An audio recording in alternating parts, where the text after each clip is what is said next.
She's reported. Wisconsin Republican Sean Duffy's with me now, sir. Good day to you. Here's the reaction from the president already. Pocahontas, the bad version, sometimes referred to as Elizabeth Warren, is getting slammed. She took a bogus DNA test, and it showed that she may be 1,024th, I think, if the math is right, far less than the average American. Now Cherokee Nation denies her DNA test is useless, even though they don't want her phony.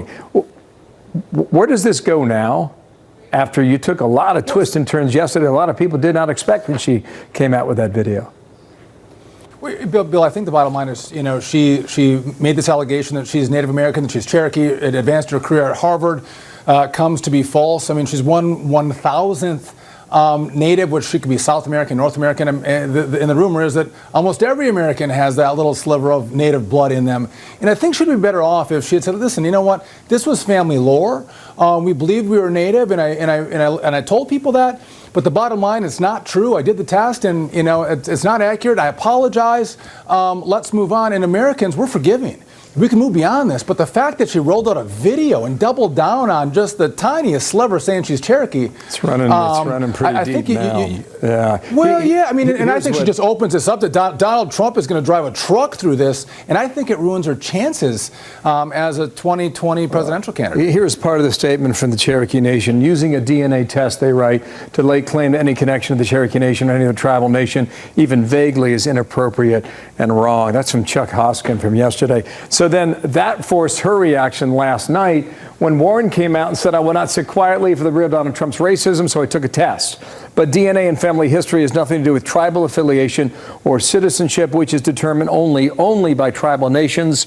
I respect the distinction and don't list myself as Native in the Senate.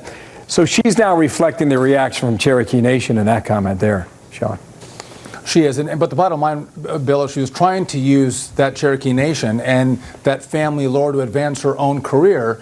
And now she is getting swatted upside the head. And I mean, if you're looking at diversity, I mean, we see these college campuses, they want diversity of, sexes and sexual preferences and races and religions and everything but political thought. She thought that could help her out and she could bring the diversity of the Cherokee Nation to Harvard, when in reality it's a scam. And by the way, the scam of her being Native is just a scam as the socialism that she promotes. I mean, I was on the Financial Services Committee as she was rolling up the Consumer Financial Protection Bureau, the CFPB, all the while alleging that they're going to help consumers, and they're basically shutting down options for consumers to gain access to credit from the very people who are offering dollars to people who don't have good credit scores. I mean, the whole thing is a lie.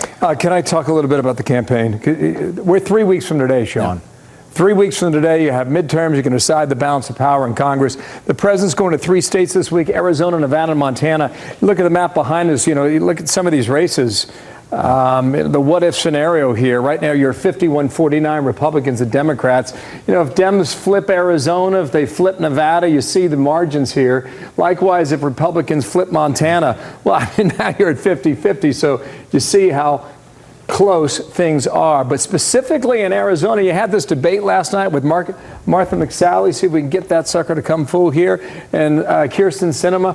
Look at the real clear average right now between these two candidates. When she's up 2 in a state that Donald Trump won by 4 points.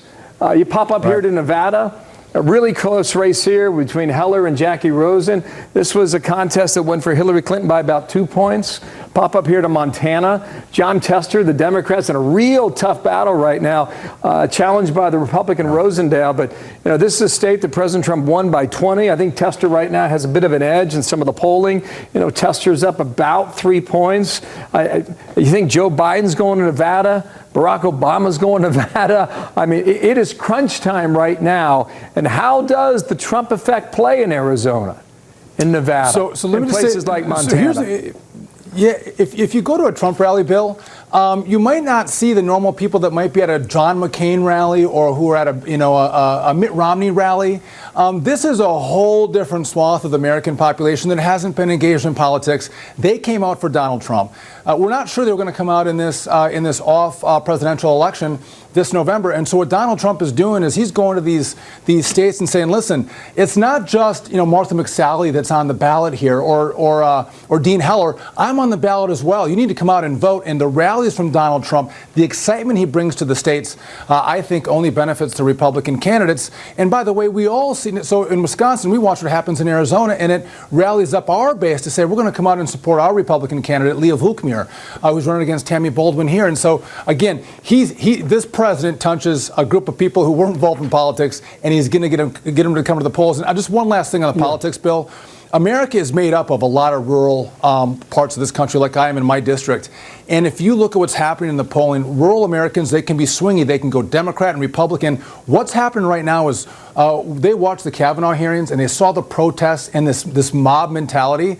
They don't like mobs. They like law and order, and they're moving away from the Democrat Party to the Republican Party because of what Democrats have been doing and their bad behavior. And I don't think Democrats actually realize how toxic this is to win these must-win seats in the Senate. I just want to squeeze in one point here in Nevada, okay? You see Rosen and Heller. I mean, it could not get closer here. What is the impact of a Biden/Obama rally 21 days out? Well, listen, I don't think it has much effect. I think Trump comes in and bashes, Biden and Obama and the economy, and you get to pivot and say, look at what 8 years of Barack Obama got you. Look at what 2 years of Donald Trump and Dean Heller got you. Let's roll with this new economy, not the lame recovery of the past. 21 days to go. Thank you, sir. Sean Duffy, the Republican from Wisconsin. Thanks, Bill. Thank you. Appreciate it. Sandra.